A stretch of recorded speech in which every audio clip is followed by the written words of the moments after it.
Interviews, we're getting to the good stuff. This is what we put all of our time, effort, and energy into in order to get those meetings. And now we want to make sure that we smash it.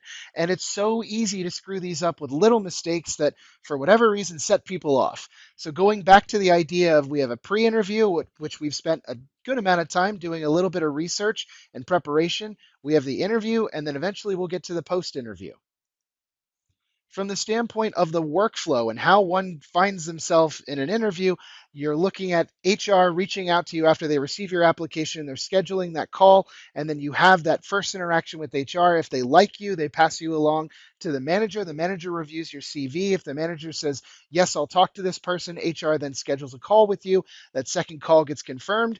You jump on the second call with hopefully a hiring manager or somebody reasonably high up. If the manager says yes, they'll often either schedule you for another interview or they'll send you to go do a test project. So your first interview with HR, and forgive me, I just like being playful with some of the images, but I think it's relatively on point. Some of the basic elements, they want to do a personality check. They're going to try to figure out, is this somebody that we could get along with? We're going to be spending an exorbitant amount of time interacting with this person. Are they likable? Then they're going to find out different things about you via questions about your employment history, your roles, the different projects you've worked on, specific job requirements to that specific role. Then there's probably a little bit of Q&A and then an understanding of your availability and potential next steps. If you don't get into those questions about availability and next steps, you may not have hit the right notes in the interview and it's not the end of the world. I would recommend taking notes as you can, and asking questions at the end is 100% absolutely encouraged, and you need to do that. There's often this weird kind of hiccup that happens when somebody on the other side says, tell me about yourself, because it's unclear whether or not they want this like super long, detailed version of your entire employment history, or they're just looking for the highlight reel. There's a great answer that comes from this guy. I think I've referenced him two or three times throughout this course. Again, I would follow him. I think he's got a lot of great stuff, but they're trying to get a high level understanding of your years of experience, what you've done from a highlight standpoint, your work environments, what you've done before, and now more recently, what you've been up to, and why you're interested in the company. That's basically it. And he gives this really nice elevator pitch sequence that I think is brilliant. So take that from him, watch that. And yeah, I got a bunch of these, by the way. Interview tips. Everybody's got them. I got them. You got them. We all got interview tips because it can be a stressful environment.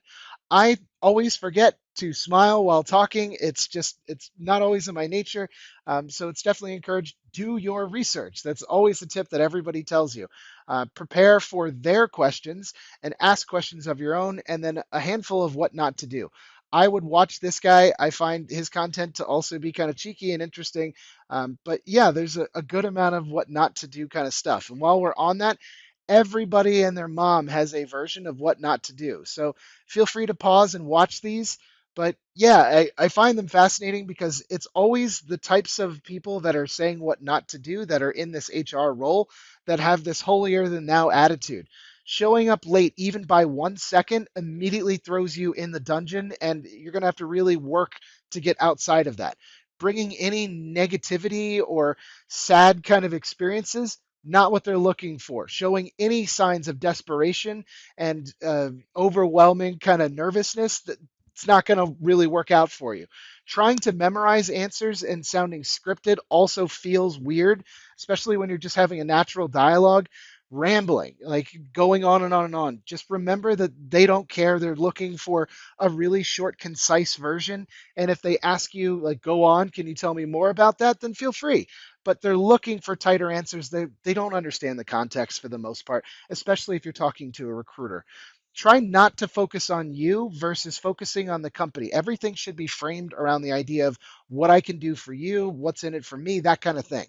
Any type of complicated language from the standpoint of jargon, buzzwords, most of the people that are the first line of defense are not going to get it. Save that for much later in the process when you're talking with somebody that is either going to directly manage you or is maybe even at the CEO level, and they're maybe trying to get you in a gotcha moment and understand how much you really know. It's really important to use their language and not necessarily our language leading up to those C-level or higher up folks. Asking zero questions will definitely put you in a bad spot. Remember, I've said that a bunch of times. Always, always, always try to come up with a handful of questions. So after you've completed the interview, there are post-interview activities, which basically is just sending thank you notes, updating your own notes, and then sending relevant links if you mentioned that you were going to do that. It's really easy to pull this off. And I think I referenced way earlier in one of the modules that lots of HR professionals have decided to support different candidates because they never received a thank you note. I find that so absurd and so laughable, but at some point we are dealing with people and we have to know the animals that we're dealing with. So always, always, always send a thank you note. You don't have to send it in the mail. It's just a, hey, really appreciate your time. Thanks for interviewing with me. Let me know if there's anything that we covered that I can send over as a resource, and I'm happy to chat again. Or maybe you can tell me if there's next steps. Really enjoyed our conversation. You get the idea. So the second interview with that hiring manager, some basic elements, they are going to probably run some type of questioning that gets around the idea of a personality check. They're going to be managing you or potentially working directly with you. So in all likelihood, they want to make sure you're a cool and normal person. They'll go over your employment history. They'll do all the same things and everything that's listed there. And if everything goes well, you start talking about next steps. That is hopefully, fingers crossed, what it looks like. Some other interview tips that I've found actually really insightful was answering stuff within the STAR method. So situation and context, so providing examples, then the task and the goals that you used in order to complete those, the actions that took place, and the result of said actions. I think there's a much better explanation that comes from this particular creator. Go ahead, pause here, watch it. I think it's really well put, and yeah, it in parallel matches everything that I kind of think about this.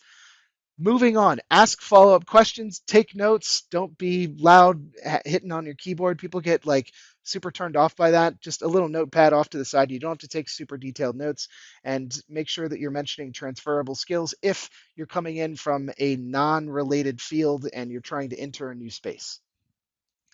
Another example of the STAR method. So watch this guy. I think he's got a very down to earth way of answering, kind of how you would take a contextual question and give a STAR method answer. This is what HR people go to conferences and get trained on this shit for. So that's what they're expecting as a plus superstar answer. And so if you're not mirroring that, they're like, oh, this person doesn't know the STAR method. It's like, no, of course not. My job isn't to interview people. My job is to get jobs and actually do the work.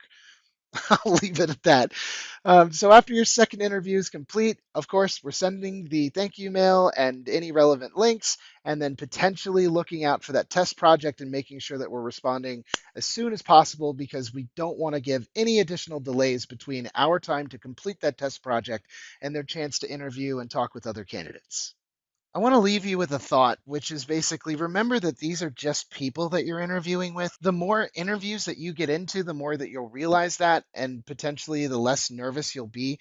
I remember meeting with a lot of startup founders that had a lot of nerves before getting on stage to do a pitch event. And while you're not on stage, most likely, the best way to overcome that is to do more of it or to over prepare to the point that there is no situation that you're not prepared for. All these people were looking for jobs at some point too.